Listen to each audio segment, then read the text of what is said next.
So it begins. One nerd begins his cringy intro into this totally awesome Third Age Reforged online multiplayer battle replay.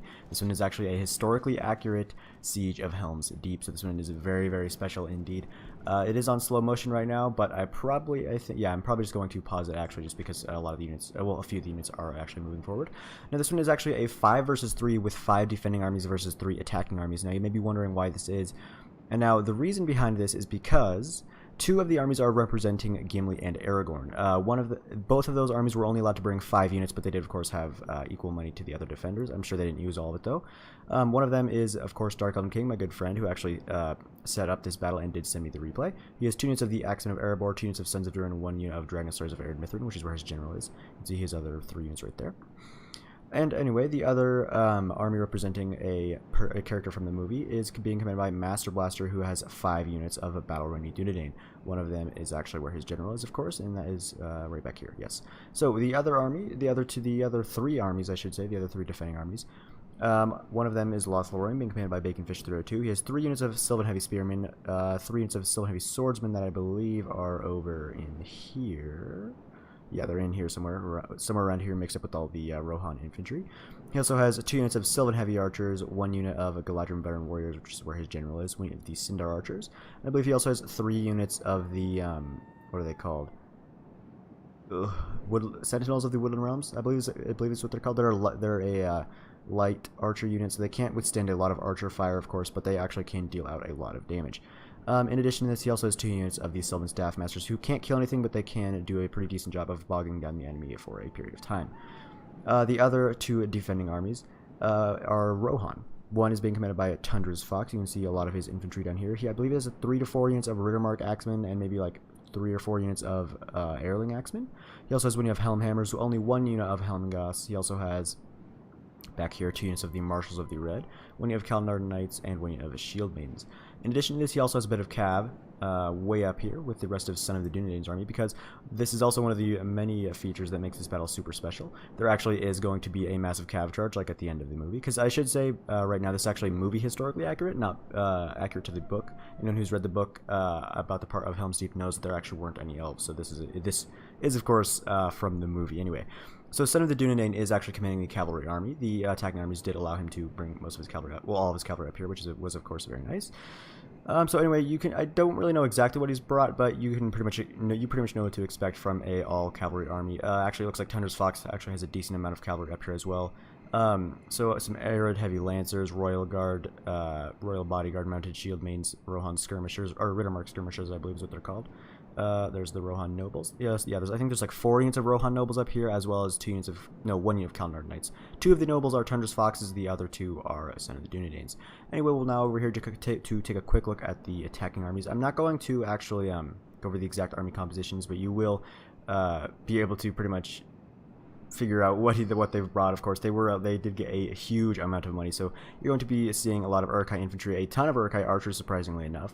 I believe there's also like 12 units of Uruk-hai pikemen over all 3 of these armies. There's also a 10 of Nazkai, as well as berserkers. There are also, I believe, 2 ballistas, 2 war riders, 1 unit of the Chambers of the White Hand, and actually a decent amount of guards of Orthic, as well as a lot of crossbows. And I believe they also have only 1 unit of trolls.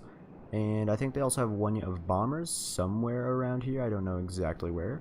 But yeah, so it's really a very, very special battle. Now, you'll actually notice over here that Destroyer 220998 actually had enough money to not only bring the Nazkai Bodyguard and a Nazkai, but he also had enough money to buy a 2nd unit of Nazkai. I simply shudder to think of how much that 2nd unit of Nazkai costed. But anyway, the 3 attacking players are Destroyer 220998, Hornburg 1, and Wolf the Gamer King, which I believe has most of his army over there. Yeah, okay. Anyway, without any further ado, we'll go ahead and start off this battle, and right away you're just going to see some berserkers as well as some Uruk-hai archers moving forward with ladders. And also, I do apologize right now because of how dark it is. You'll actually be able to see game options, graphic options. The brightness is at 100%, so on my screen it actually is very, very bright. Actually looks a little bit weird, to be honest with you. But for whatever reason, it's still quite dark on your guys' screen, so I do apologize about that, but there isn't anything I can do. This is actually the 2nd time I've tried doing this. I did upload it beforehand. Probably some of you have watched a little bit of that. But unfortunately I did have to take it down because I made a few editing mistakes, to say the least. Also, of course, it was super dark and you couldn't really see anything at all. But anyway, so the Berserkers are going to head straight for the wall over here, which is actually not a bad idea because they're really not taking any archer fire at all from Baconfish just yet. And they will be able to do very, very well against the Battle-Ready Dunedain, who are very low in numbers. You can see a lot of units marching forward with the rams as well. And you're going to see a lot of mass volley fire from Uruk-hai archers. I was surprised at how many Uruk-hai archers there actually were. There also was, of course, a lot of crossbows. There was just a lot of missile units in general. I was actually really surprised on to see how many archer units Baconfish 302 actually did bring. You can see the Berserkers are starting to take a little bit of arrow fire, but it's really not too bad. They're not going to take really very many losses at all before they are able to get up on the wall. Master Blaster is probably going to have to think about sending over another unit or two of his Battle-Ready Dunedain over this way, because the Berserkers will be able to do very, very well against the Battle-Ready Dunedain. You can actually already see that Baconfish is going to have to retreat a lot of his archers because he does not, of course, want them to get stuck in melee with something like Berserkers. Uruk-hai infantry are also moving forward, and you can just see the huge horde back here in the distance of the Uruk-hai army marching forward. I mean, just look how many Uruk-hai this is. It is just... oh man, it is just so many. I don't even know exactly how many troops there were, but I'm willing to bet that there was probably around 10,000, just like in the movie. Oh yes, there is a black powder cart as well. Wolf the Gamer King brought the black powder cart. It's only about 500 florins, and this is actually a very, very smart move by him to kind of wait. Oh no, I don't know where I'm going. Sorry. To actually kind of wait to bring this black powder cart forward, because if you put it like just unsupported at all right in the very front line, just so you can try to get to the wall quicker, then it will take a lot of archer fire, especially from something like the elves. And right now we can see that the Berserkers are on the wall now fighting against the Battle-Ready Dunedain, who have already taken... well, they haven't taken any losses quite yet. Berserkers have taken a few losses, and over here you can see some Uruk-hai infantry also getting on the walls. Well, the Berserkers have the ladders, but the Uruk-hai infantry are right behind. Ooh, there's actually a lot of arrow fire going on back there as well.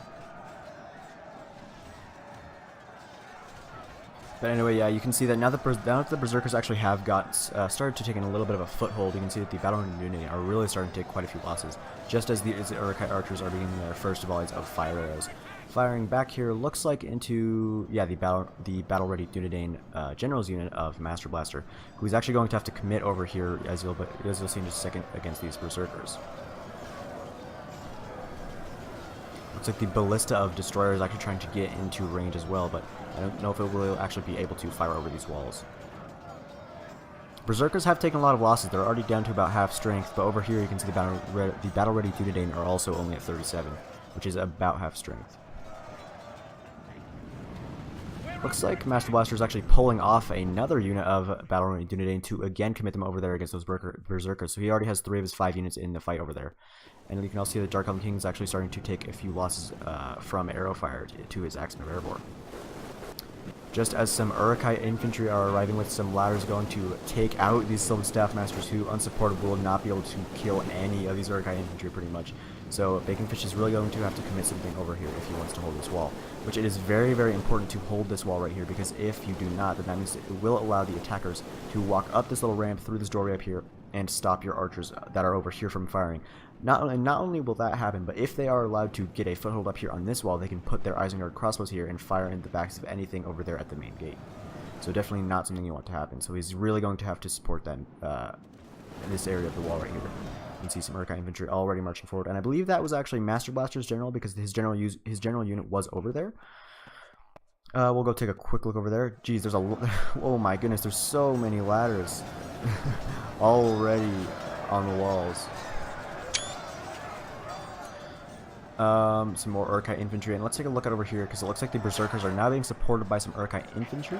Actually, I take it back. It looks like there aren't any Berserkers left. It's just the Uruk-hai infantry. Oh, there's 10 Berserkers left, and the Uruk-hai infantry are going to take a lot of losses against these Battle-Ready Dunedain. They will be able to do very well against the rather heavily armored Uruk-hai infantry. They're not AP, but just because of their high attack values, they will be able to take out a lot of Uruk-hai infantry. Okay, yes, Baconfish actually does have a full strength unit of Sylvan Heavy Spearmen trying to cut their way through the backs of these Uruk-hai infantry before they are able to push through these Sylvan Staff Masters. You actually see the Sentinels of the Woodland Realms, that big infantry was trying to retreat, are taking a lot of arrow fire right there from the Uruk-hai archers. But really, there hasn't been a lot of returning arrow fire, to be honest with you. Oh wait, I take it back. Looks like there's actually quite a few dead bodies over here. A lot of Uruk-hai archers taken out. Really not the... I mean, it's annoying getting shot by something like Uruk-hai archers, especially because they actually do have 10 missile damage. They're a very cost-effective archer unit, but they're not super expensive, so it's really not something you want to be firing something like your Sylvan Heavy archers at who don't really have that much ammo. Oh, and look at this. The black powder cart is almost there. It's getting to the wall. I assume it's going to blow up right around here. Oh, geez, yeah, there's already 5 ladders right there, and it looks like they're bringing forward another ladder right there. So, oh, wow, geez, yeah, the defenders are really starting to get hard pressed right here on the deeping wall. They're losing their ground very, very quickly. You can already see over here that some Battle Array and Dunedain are being surrounded by some Uruk-hai raiders. Uruk-hai raiders aren't great, but they are okay. They're actually very cost effective. Over here, the Uruk-hai infantry have gained quite a big foothold, just as some more berserkers are being put up here. So, with the combined strength of the berserkers and the Uruk-hai infantry, I'm betting they probably will be able to take out these 2 to 3 units of Battle Array and Dunedain. Oh, a lot of fire arrows right there. Holy cow, just going straight over that wall.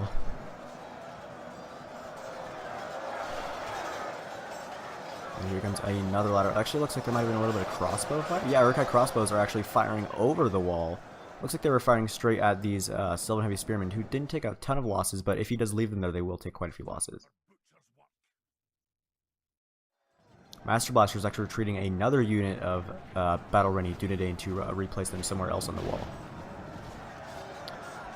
And yes, looks like Tundra's Fox is going to be a very good ally right here and bring down a unit of Eorling Axemen to take out the rest of these Uruk-hai infantry, or at least to help out these Sylvan Staffmasters who were dropping very, very quickly.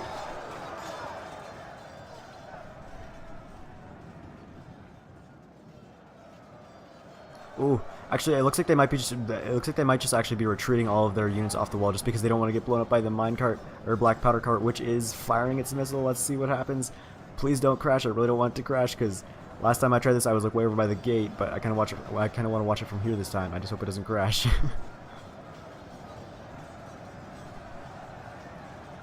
Wow, yeah, they're retreating everything that's in that radius off the wall, which is, of course, not a bad idea because the minecart does have a huge amount of blast radius. You can see all the troops around it were just knocked to their feet.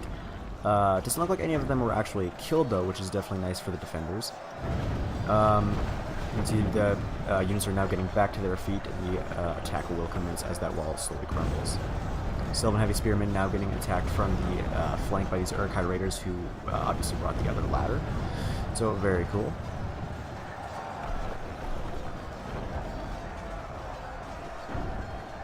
That actually looks very cool. I'm probably going to take a screenshot of that. Anyway, we'll take a look over here. The Battle Array and Dunedain are recommencing their fight against these Uruk-hai raiders over here, who look like they are having a little bit of trouble actually getting off of the ladder, unfortunately for them. Berserkers are kind of just standing there getting sliced to death, which is definitely a good thing for the defenders. Oh, look at this. Big and Fist 302 tried to put his spearmen right here, but they're just getting shot to death right now by the crossbow, so he's going to have to pull them out of there. So if Isengard is able to capitalize on this hole right here, they will be able to just punch through right here, and go straight up into this area right here, or at the very least take out all the units over here on the walls. Which, as you can see, a lot of the defending units are already starting to fall. Battle-ready Dunedain right here down to 46, fighting against Uruk-hai infantry. And then on the other side, the Sylvan Heavy Spearmen are down to 66, fighting against raiders and, I believe, Uruk-hai infantry. Some dismounted Royal Guard right there defending the gate, as the main gate has just fallen. But there are a lot of defending forces right here, so they probably should be able to hold this gate for quite some time.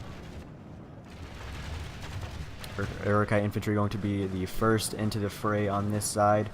They'll be able to do pretty decently against the Dismounted Royal Guard, but the Dismounted Royal Guard are actually a pretty elite spearman unit that Rohan has to offer. I mean, spearmen aren't great in the current game by any means, but they should be able to take out the Uruk-hai infantry. As long as the Uruk-hai infantry don't go into shield wall and just walk through, which looks like that's what's happening right now. So, yeah, Tundra's Fox is already committing some more infantry right here to slow this push.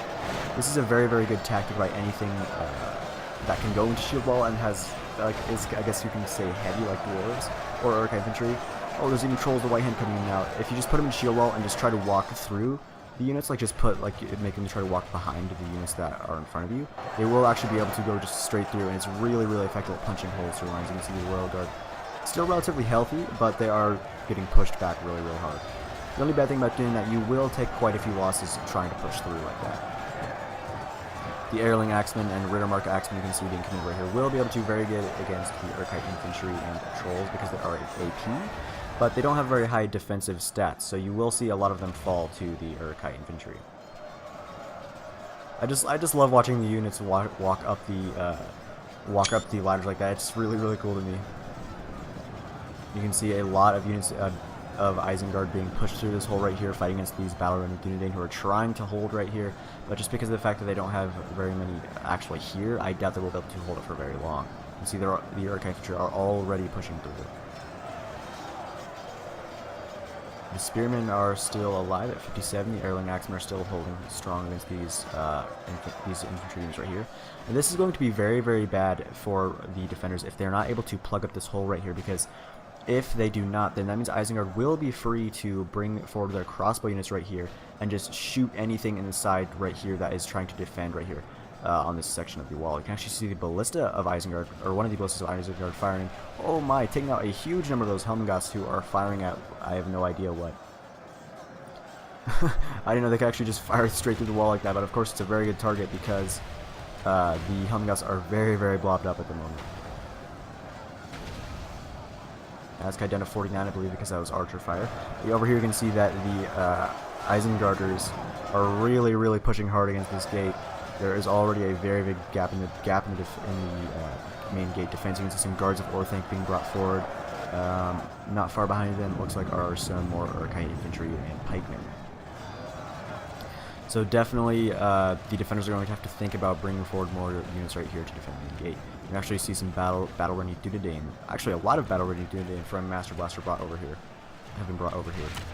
Because now that they actually have given up this wall pretty much, they're going to have to defend this with a lot of stuff. You can already see that the Uruk-hai infantry is not going to rest. There is no rest for the wicked, so they're just going to instantly enter the fray once more, this time against Sylvan Heavy Spearmen who are defending this gate, backed up by some battle-ready Dunedain and Eorling Axemen. And you can see that a lot of the defending archers are going to be getting firing now at these huge blobs, especially at these Uruk-hai crossbows and things like berserkers that are relatively weak to missile fire. I don't think anything important has happened quite yet. There's still just a ton of Uruk-hai out here. Yeah, a lot of these Nazgûl are actually going down to archer fire. That is, of course, very, very good for the defenders. But so far, the attackers are definitely winning the battle. The percent is very much in their favor. However, that usually happens in sieges. The attackers usually start winning the percentages, at least early in the battle, and then usually, if the defenders happen to win, it does turn around towards the end of the battle. But anyway, if you have seen this battle already when I first uploaded this, you of course know who wins. I'm not going to say, but it is of course actually very close. It is within 10%. You see the Helm Hammers are actually even being pushed back. This is definitely not good because it is a very, very elite unit that Rohan has to offer, and being separated from each other in a unit like this by the guards of Orthanc and Uruk-hai infantry is pushing through will mean that these Helm Hammers are just going to get separated and essentially just stun locked to death. You can see the Isengard is really, really pushing hard through, sending forward a constant stream of troops through the main gate. I really do feel like Baconfish should commit his Sylvan Heavy Swordsman. Actually, I take it back now because it looks like Dark Elven King is going to commit some Axemen of Erebor, and Thunder's Fox is going to commit some Marshals of the Red. Again, I do apologize for it being dark. There's really nothing I can do about it. Sylvan Heavy Spearmen actually have pushed quite far down this hill right here, fighting against the Uruk-hai infantry. It's not super smart to do that because the attackers will possibly be able to fire at them with the Uruk-hai crossbows and archers. You can see there's just a mass of Uruk-hai crossbows and archers right here. And you can see that the deeping wall is completely empty of all defenders except for this one little pocket right here that is still defending to stop the Uruk-hai from getting up here on the wall with their crossbows. Oh, you can see they're actually, just like I said though, they are taking quite a lot of crossbow fire. Definitely not something that you want.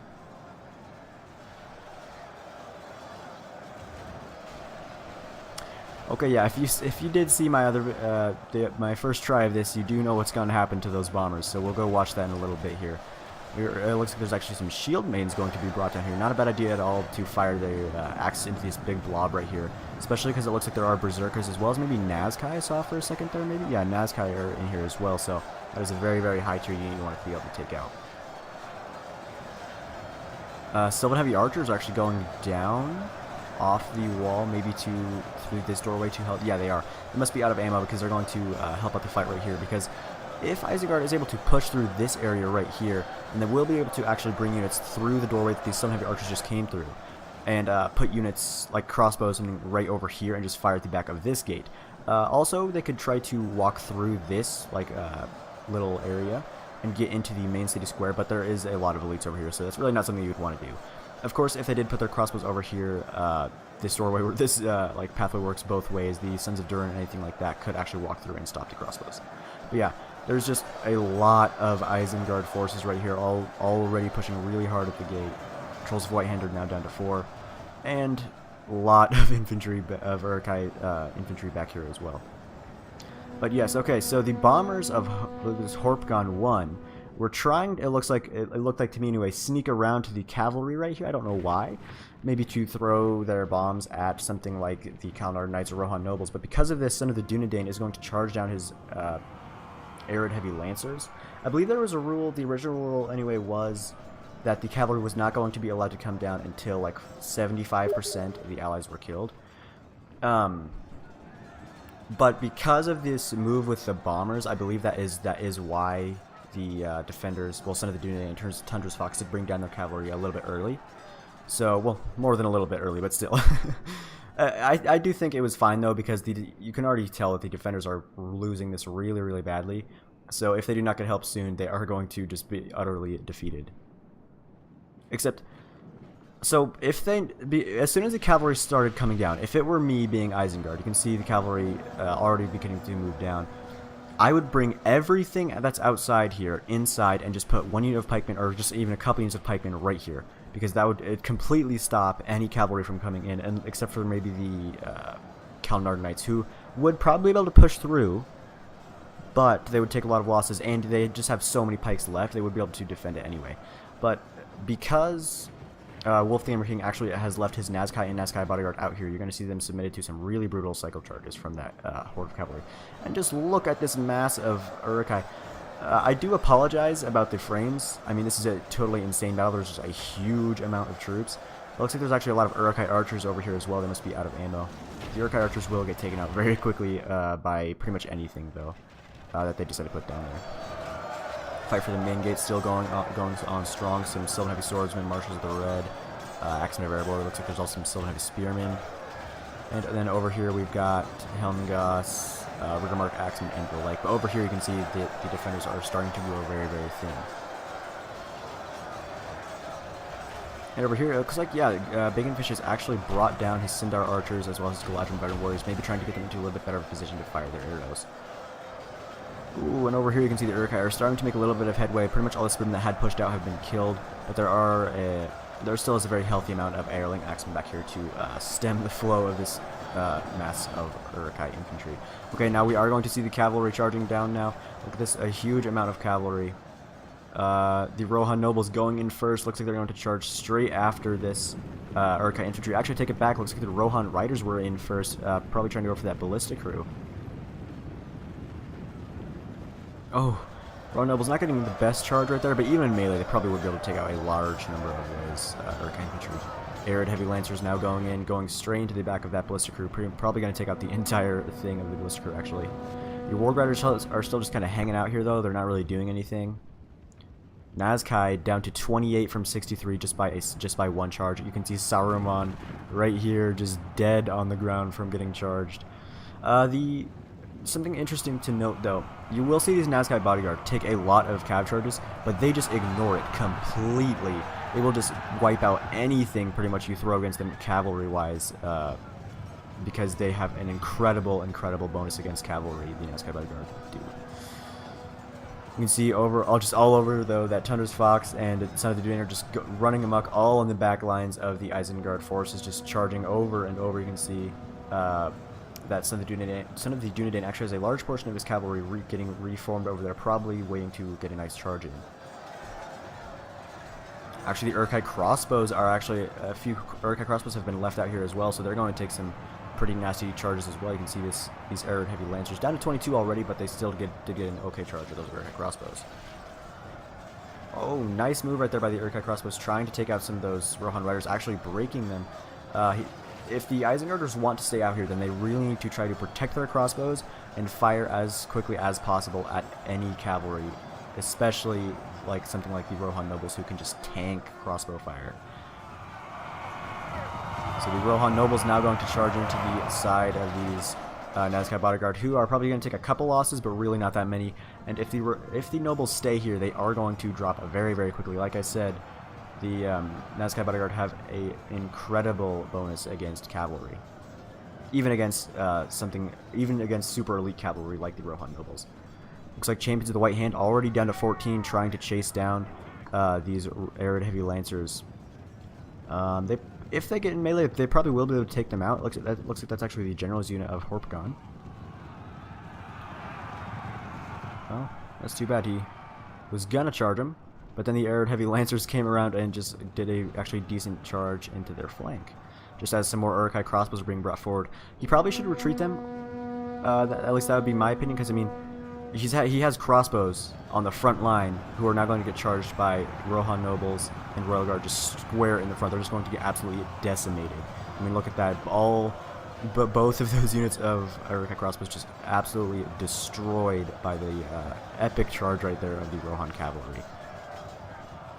Guards of Orthanc, look, they're trying to chase down some of the mounted shield maidens, but because the mounted shield maidens are an axe-throwing unit, you can see a lot of the Guards of Orthanc actually are going down.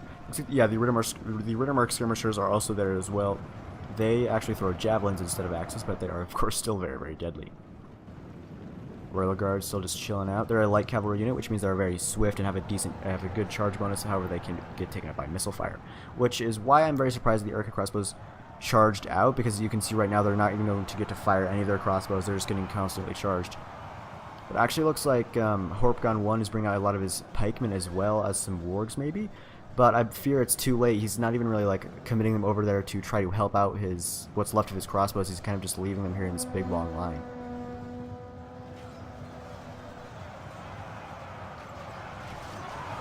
Oh, just so many of those crossbows getting taken out. The Nazgûl bodyguard still at 40, taking out a large portion of those Rohan nobles. This unit's already down to 33, I believe, of the Rohan nobles.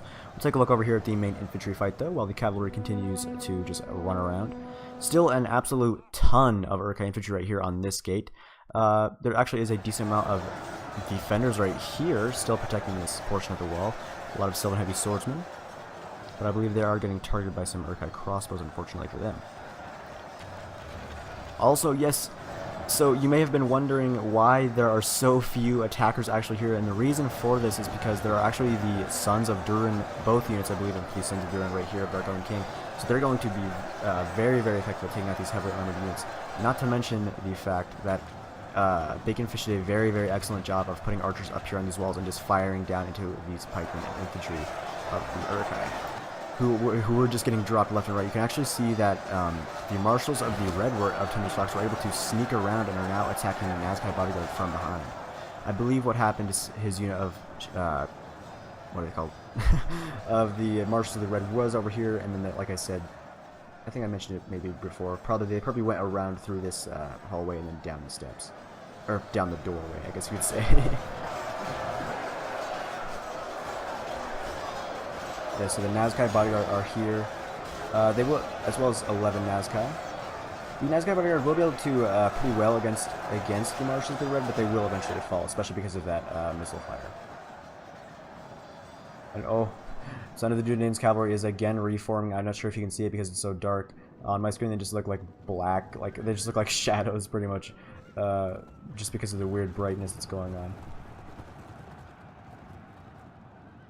It looks to me, yeah, just the Guards of Orthanc and pikemen or infantry are just trying to chase down the cavalry, but they're not going to do it to very great effect. There still is 39 Nazgûl bodyguard and 9 Nazgûl. Uruk-hai pikemen are now just kind of running around. It looks like they might actually be heading towards the gate, which is not a bad. Yeah, a lot of pikemen actually going towards the gate. But again, all of the units pretty much out here are just going to get charged to death. Even something like the Guards of Orthanc that has a bonus against the cavalry. You can see all those Uruk-hai infantry going down to a brutal charge from the Royal Guard. Well, they're still at 73, but so the Royal Guard should get out of there. But if they're able to get another charge in, they will take out the rest of it. Rohan Noble's actually getting a decent charge on the back of the Guards of Orthanc. There's a ton of dead Uruk-hai from those cycle charges. But over here, you can still see that they do have a decent, they still have a lot of troops right here. I mean, they're just a massive blob right here. I mean, a lot of them are Uruk-hai archers, which is definitely not good for the attackers, but still. Also, some Warg Riders out here. I was actually surprised that he's not even, like, using them, bringing them out there to support his crossbows or pikemen out there. But he's just deciding instead to opt, well, no, he's opting to just leave them in here instead. I'm sorry, sometimes I can't speak English. Actually, most of the time I can't. Yes, okay, you can see all that, all those pikemen are actually being brought to the gate now. They're going to be able to outflank these Marshals of the Red, who will go down because the outflankers got outflanked. No, the flankers got outflanked, sorry. We'll be able to do decently against the Uruk-hai pikemen, but still, they will fall eventually. I might have actually just seen... Yeah, so there's still the 2 units of Sons of Durin. Gimli's in the fight.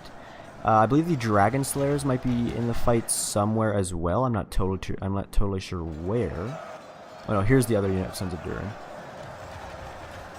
Holding the gate as well as some Eorling Axemen, Sylvan Heavy Archers. Looks like there's actually a few Battle Range Dunedain as well. Okay, so the Master Blaster still does have a few troops left, but not that many, to be honest. Ooh, and the Archer Fire is again taking out a lot of those pikemen who are kind of just huddled up against that wall. Here are the Dragon Slayers.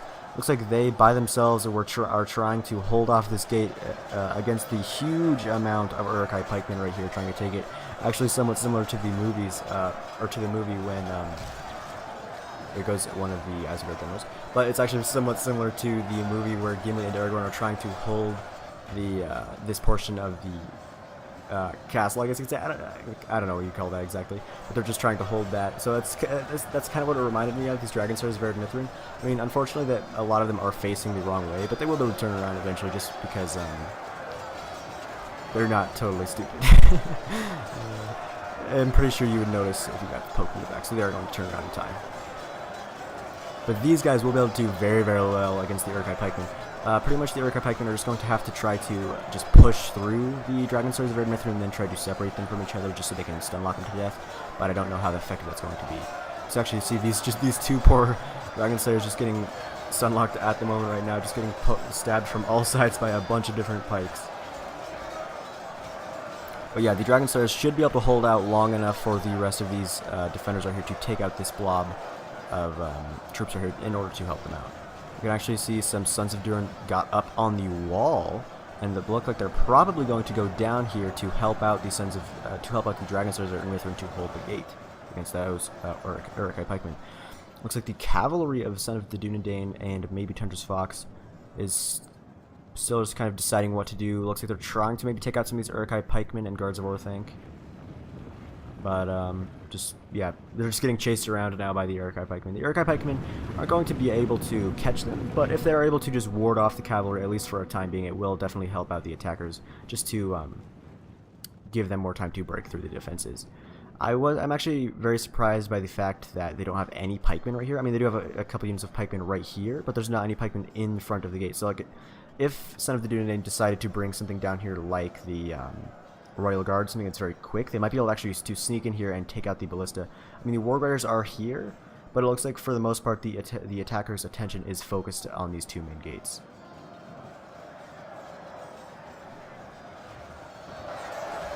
Yep, so now the Sons of Durin and the Dragon Slayers are still holding the gate. They're going to take out a lot of those pikemen right there. But of course it looks like there's like maybe 2 to 3 units of pikemen right here, so it's going to take some time to actually take them out. It is, of course, nice because they're RIP. Looks like the shield mains are down here as well. Or up here, I should say. They're on the wall. The shield mains only have like 8 attack, but they do have decent defense values, and they might have hit points. I'm not totally sure about that. Let's take a... Oh, look at this. Down here on this portion of the wall, this is definitely very good for the attackers. There are no defenders here except for one poor Sylvan Staffmaster fighting hard against these Uruk-hai raiders. But if they are able to press their advantage right here and go up here on these walls and maybe try to get some crossbows up there, it will be very, very good. Because not only if they get up here on the wall will they be able to silence these sentinels of the Wooded Realms, but they will, like I said, be able to fire crossbows into the back of anything that is down here by this main gate. And to stop this, you can see the Bacon Fish actually does have 30 Silver Swordsmen there, but he's going to have to put some more units there if he wants to hold that for any length of time. Oh, there's just so many Uruk-hai. I do apologize about the frame rate. I mean, there's just a ton of units, so there's not really a whole lot I can do about it. Sons of Durin still marching around, deciding what they want to do. The other unit is, of course, over here with the Dragon Slayers. Oh, big push right here by the Uruk-hai pikemen. But looks like they're getting slowed down. I don't know if they're going to actually be able to push through the middle like what happened before.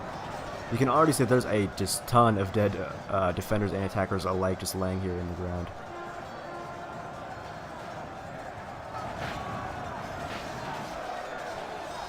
I think we'll just watch a little bit of this main gate fight for here for a little bit. Oh, there goes a pikeman to a Marshal of the Red. Oh man, that's good. In the background, the Son of Durin taking out another pikeman. Yeah, I don't know if they'll ever make a medieval 2, medieval 3 Total War, but that'd be very cool. Just to see with the better graphics, and hopefully, I would hope it'd be well optimized, but I don't know if they're going to make such a thing. I also was actually very excited to hear that Amazon's going to make a multiple season Lord of the Rings TV show. And that actually, I believe, is Wolf the Gamer King's general going down. Finally, after taking so many cycle charges from the cavalry, the Nazca bodyguard has finally gone down. It's either down to 5 now. It looks like there's yet another unit of Uruk-hai pikemen being committed to the gate. There's just committing a bunch of pikemen right there. I feel like they're gonna have to try to commit something else. It's just too bad that Wolf the Gamer King left his Nazca bodyguard and Nazca out there, because they would have been very, very well placed if they had been up here to fight the main gate. Looks like the mounted shield mains are actually firing their, throwing their axes at the back of these pikemen, who are going to take a lot of losses because they are, of course, unshielded units.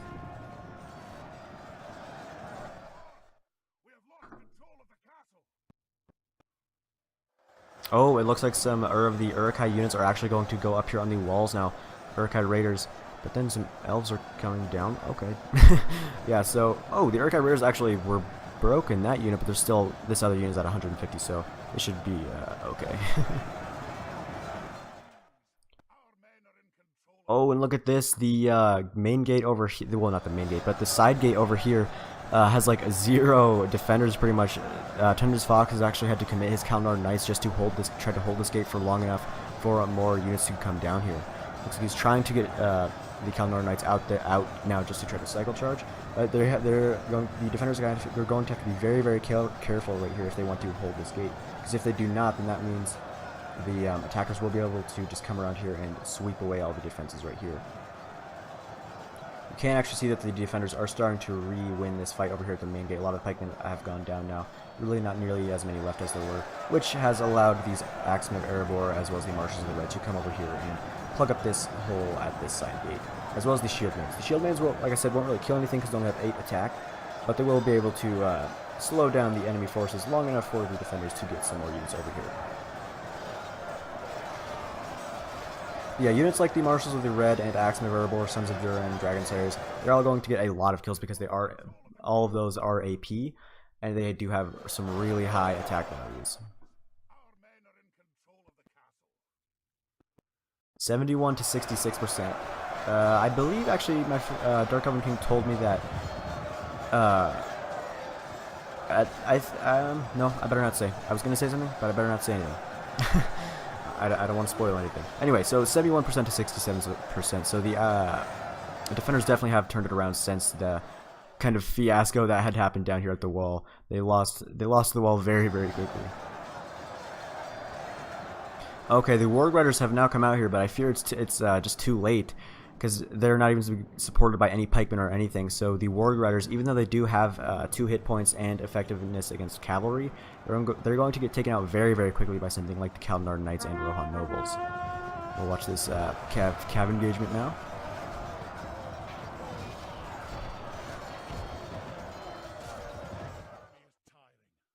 Yeah, the Warguard is just going down very, very quickly right there.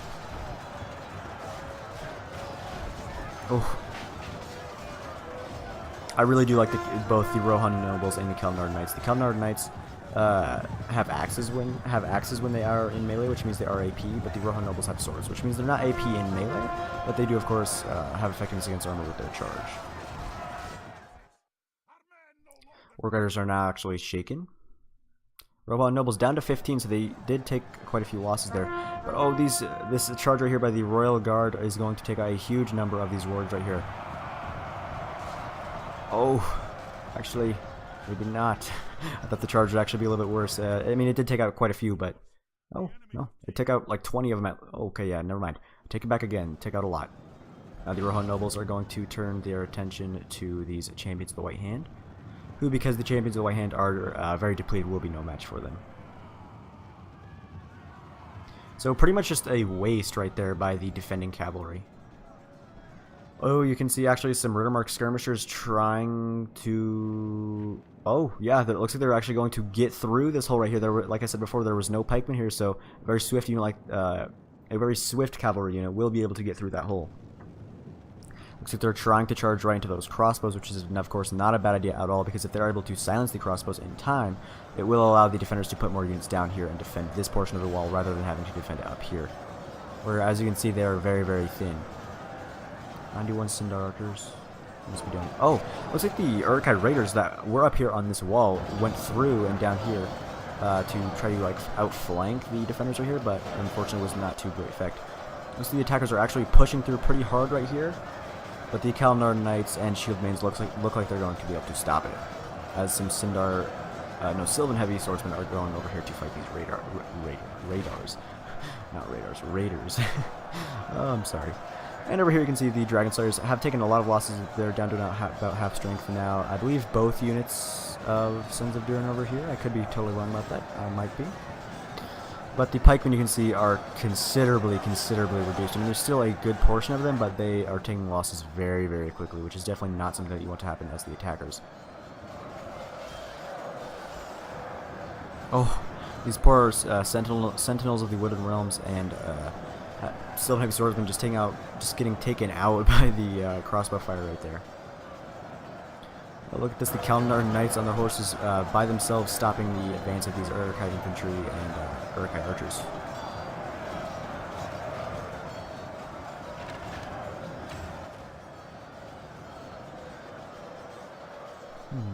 So yeah, the Uruk-hai forces have been considerably reduced. I mean, just a little while ago, the forces right here was probably doubled.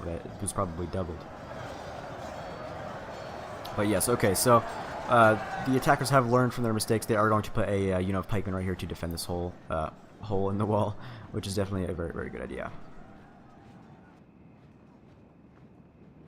Uruk-hai crossbows. And yes, it looks like Senator Dunedain is just going to reform his cavalry, probably thinking about whether or not he wants to try to challenge that pike wall right there defending the hole. I mean, pretty much everything except for perhaps the Rohan nobles and Kalnar Knights would get taken out by the pikemen, just because the pikemen are of course very effective against cavalry. So I don't know how it's going to go. Uruk-hai crossbows firing at firing over here at the units. I mean, there's not a whole lot of units, but it's just 37 sentinels of the Wooden Realms.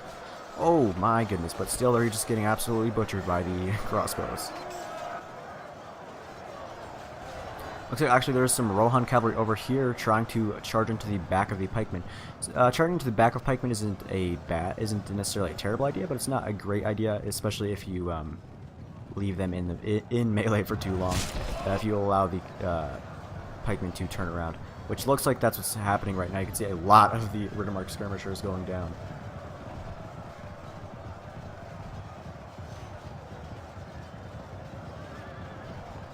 Oh, yeah, just a lot of those horsemen going down right there. You probably should try to get them out. Yes, the dwarves still holding admirably well, but you can see that the pikemen are starting to make a decent push right here in the middle, starting to buckle the lines of these Sons of Durin and Dragon Slayers very mythically. There's actually also some Sylvan Spearmen here as well. So yeah, you can actually see that Dark Elven King is bringing over a depleted unit of Axeman Erebor over here to help out his units, because he does see that he's starting to thin over there. Oh man, I just don't know if the I just don't know if the I just don't know. It's just really close at this point. 79% to 78 is very, very even. Really what the attackers need to do is try to get units up here on the wall. Something like crossbows. I mean, I don't see really why they're not, because there's nothing to stop them. But hopefully they will take advantage of that and try to get some crossbows or something up here soon. Actually, some Sindar archers and some Galadrim veteran warriors being brought down off the walls, it looks like. Oh yes, just a lot of dead cavalry members right here. You can actually see 2 units of depleted pikes are sitting out here to try to defend against any more cavalry charges, which they are doing to great effect.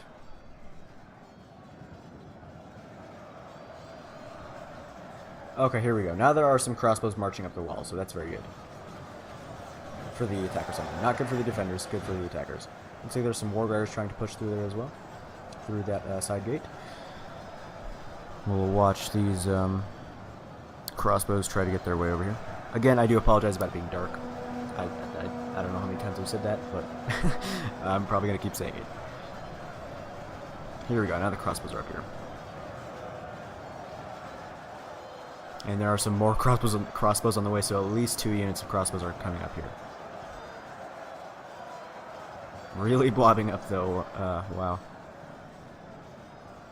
Sindar archers and Galadrim veteran warriors are down here. They have their bows out, but they're not actually firing, so I'm not totally sure what they're trying to do yet. Oh, crossbows already firing. Looks like they're going to fire at these sentinels of the Woodland Realm, surprisingly enough. They have a better angle, I would say, on these dwarven units right here, like the Sins of Durin. They can just fire straight into the backs of them, but looks like they're deciding to instead fire at the units at the side gate. And it looks like Dark Elven King is actually trying to push his units through the gate, which is not a bad idea at all. I don't blame him for doing it at all, because he is probably, I assume, trying to get out of the range of those crossbows, because if he does push forward enough into this gate, the crossbows, even if they are over here, probably don't have the best angle to actually fire at his units, which is definitely a very, very, very smart move.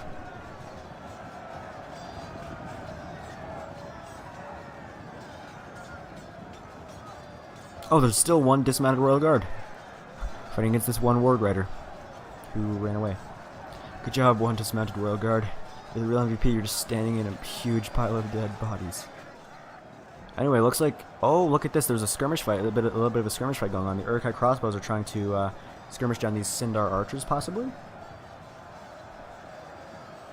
Oh, but there's some remnants of Sylvan heavy spearmen here to try to stop these Uruk-hai crossbows from firing. So very smart move by the move there by Baconfish 302. Right here again, the defenders' forces are starting to thin out. I mean, there's still a decent amount of shield maidens. There's still 18 Kalimdor knights, but the marshals of the red have been considerably reduced, and that's pretty much everything they have there infantry-wise. But they do. But Baconfish 302 does have his Galadrim veteran warriors here, ready to support his allies' infantry right here, should the occasion arise. Uruk-hai crossbows getting ready to fire, but oh, they're getting fired down right now by these Sindar archers. Definitely not good at all for Destroyer 220 9988. Or no, 998, I should say.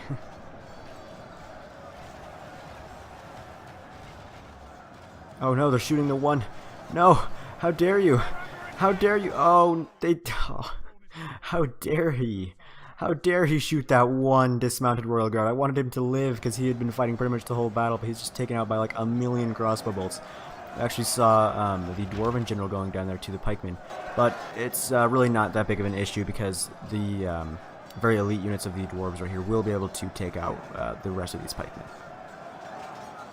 And then they will actually be free to either go up here in the walls and stop the crossbows, or just to go over here and help out the main gate fight. Looks like there's some more crossbows up here as well. Oh, it looks like... Oh yes, there we go. Some mounted shield maidens throwing their javelins straight at this big pile of Uruk-hai pikemen. Looks like there's some Uruk-hai crossbows also right here, trying probably to fire at these mounted shield maidens. Not a bad idea at all. Yes, they actually did get a decent volley off on those mounted shield maidens, so definitely very good for the attackers. A lot of dead bodies right here on this wall. And again, it looks like the cavalry of Son of the Dunedain or Tundra's Fox is going over here to cycle charge the back of these pikemen to help out Dark Elven King. They're able to get a rout. That would definitely be very good. And it looks like that's actually going to happen. Well, all these units are shaken. There actually are a few units that may be actually routing. No.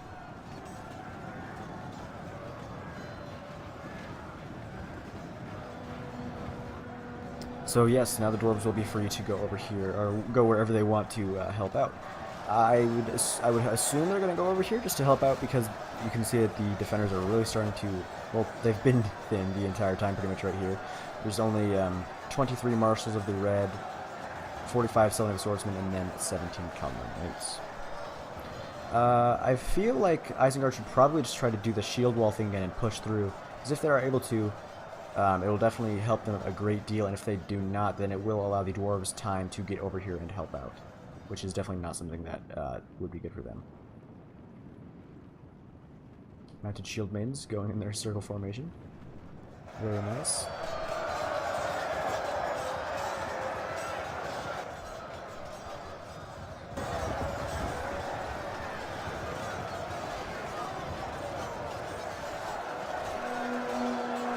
I don't know actually if there are any.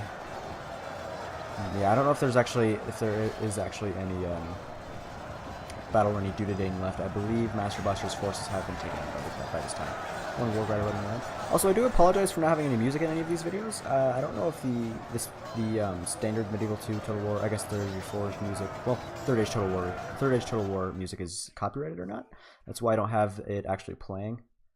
Also, I've been trying for quite some time to find actually some copyright-free music, but have been unsuccessful, mostly because it's mostly just all like this like weird techno stuff that really doesn't fit these kinds of videos. So if you guys do happen to know any websites or anything where I could get some that actually would fit these kinds of videos, I'd be very grateful.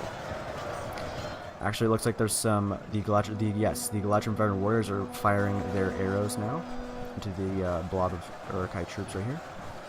Uruk-hai crossbows now getting taken out by some shield maidens, but the shield maidens will actually fall just because, like I said, they only have 8 attack. So they are going to have to commit some more stuff up here if they want to take out those crossbows. Actually, yes, the Dragon Slayers of Eredmithrin are up there, so they will be able to take out the crossbows. It looks like, yes, the Axemen of Erebor as well as possibly some Sons of Durin are going on the wall, but the Axemen of Erebor over here are just going to be committed right at this side gate. And back there, I don't know if you can see it because it's so dark, but the cavalry of Son of the Dunedain is again reforming. Probably just biding his time, waiting to see a good opportunity to try and charge through those pikemen.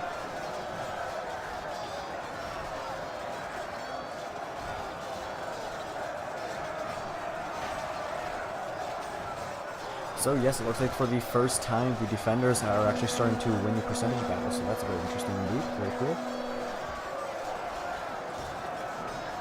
I mean, it's still within 4%, so it's not like it's a blowout by any means, and the attackers can still pull this off. Really, just what they need to do, they need to just try to push through this area right here, because if they're able to push through, then they could probably get units up here on the wall. Well, hopefully, I should say. They hopefully should be able to get units up here on the wall and be able to use their crossbows to take out the elite units like the Galadrim Veteran Warriors, Sindar Archers, and Sons of Durin. And then if they're able to get on the walls, then that's pretty much it for the cavalry, because of course cavalry can't get on walls.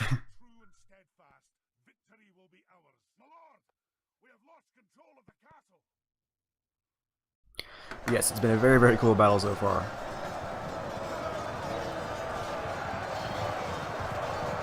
You can see that we're starting to get towards the end of it, though. We're at 38,000 frames out of 44, so...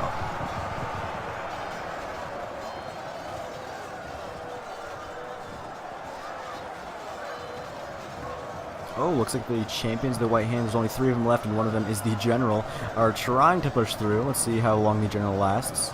Looks like he might be actually fighting against a Kalinard Knight. Oh, yes. Oh, he's getting hit.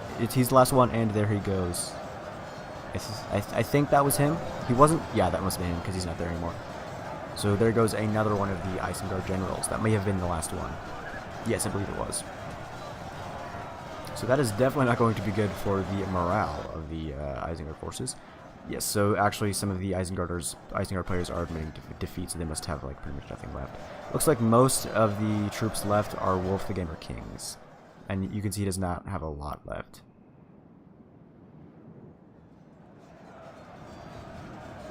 Over there, it looks like the Arid Heavy Lancers and maybe some Royal Guard were just going insane in the membrane, going after routing troops, racking up in a lot of nice kills. Anyway, some Sons of Durin now are here, as well as some Sindar Archers going to reinforce this side gate. So I feel like this is probably going to be the nail in the coffin for the attackers. Also, you can actually see some Galadrim Veteran Warriors about to fire their arrows, probably at these crossbows. Yeah, at the crossbows it looks like, maybe the pikemen too.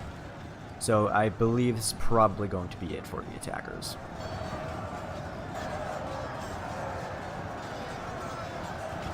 I wish I could see how many kills the Tundra's Fox's unit of Kalnar Knights got, just because of the fact that they had been like holding the line right here for so very long.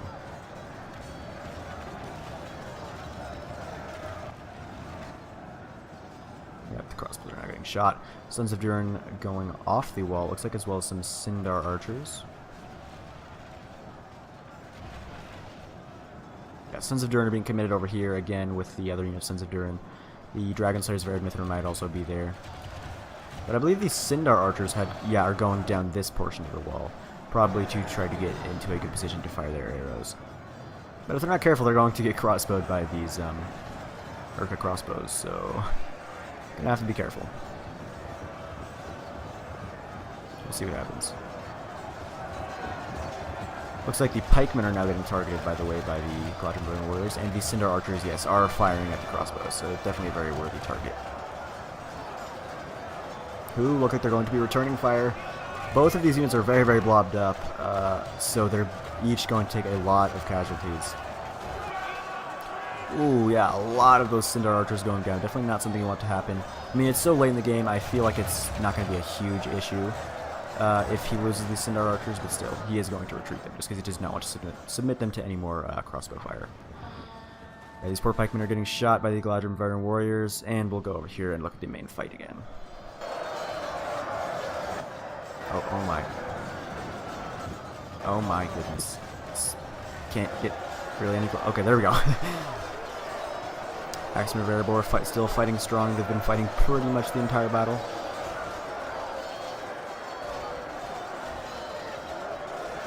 Probably got a lot of kills because they are AP.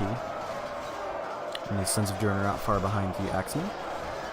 But besides that, that's pretty much it for... Yeah, like, the Elves have no infantry. The Rohan's pretty much only infantry are these 20 marshals.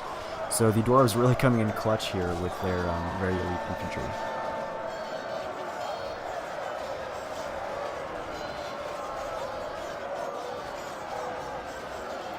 Kalnar Knights coming down. I believe there's only like, I don't think there's that 15 left, so there's still not a lot of them left.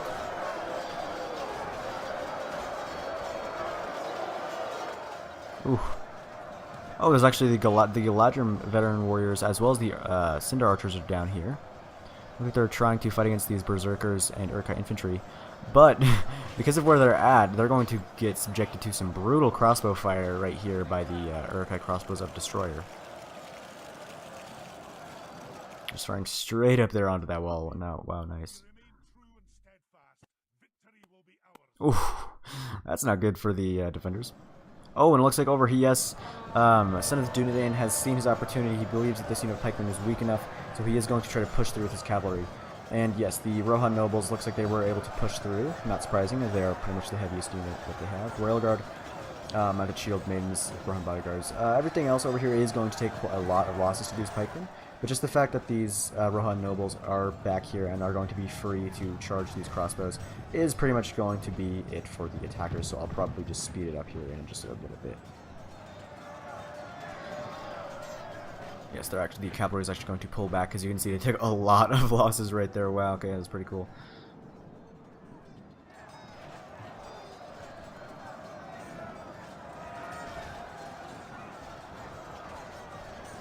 Oh my, that champion in the white hand just chilling out in the air.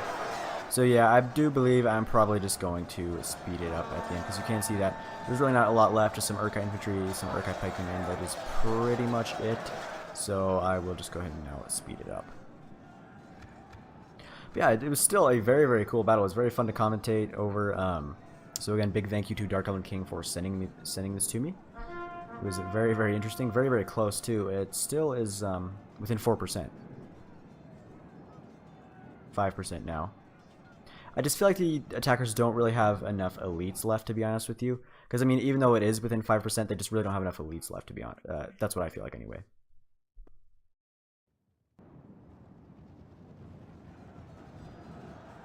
Ooh, 3 frames per second and 6 times speed. Oh yeah, that's right. Galadriel veteran warriors now going off the wall and are going to fight these Uruk-hai pikemen, which will allow the cavalry of Son of the Dunedain to come back around and get inside. Okay, very cool. Looks like the shield mains are also coming down off the walls, which means that the units over here are going to get surrounded. And it also looks like these Cinder archers right here are taking some point-blank volleys right into the back of these Uruk-hai pikemen right here. Very unfortunate for those poor Uruk-hai.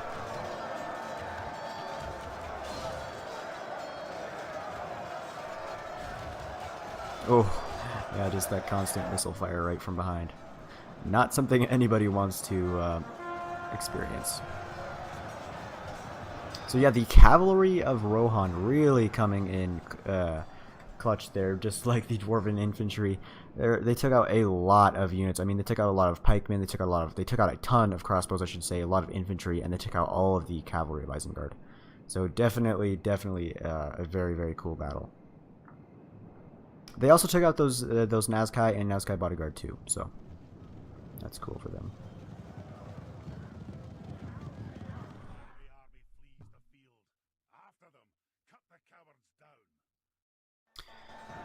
But yeah, so very interesting indeed.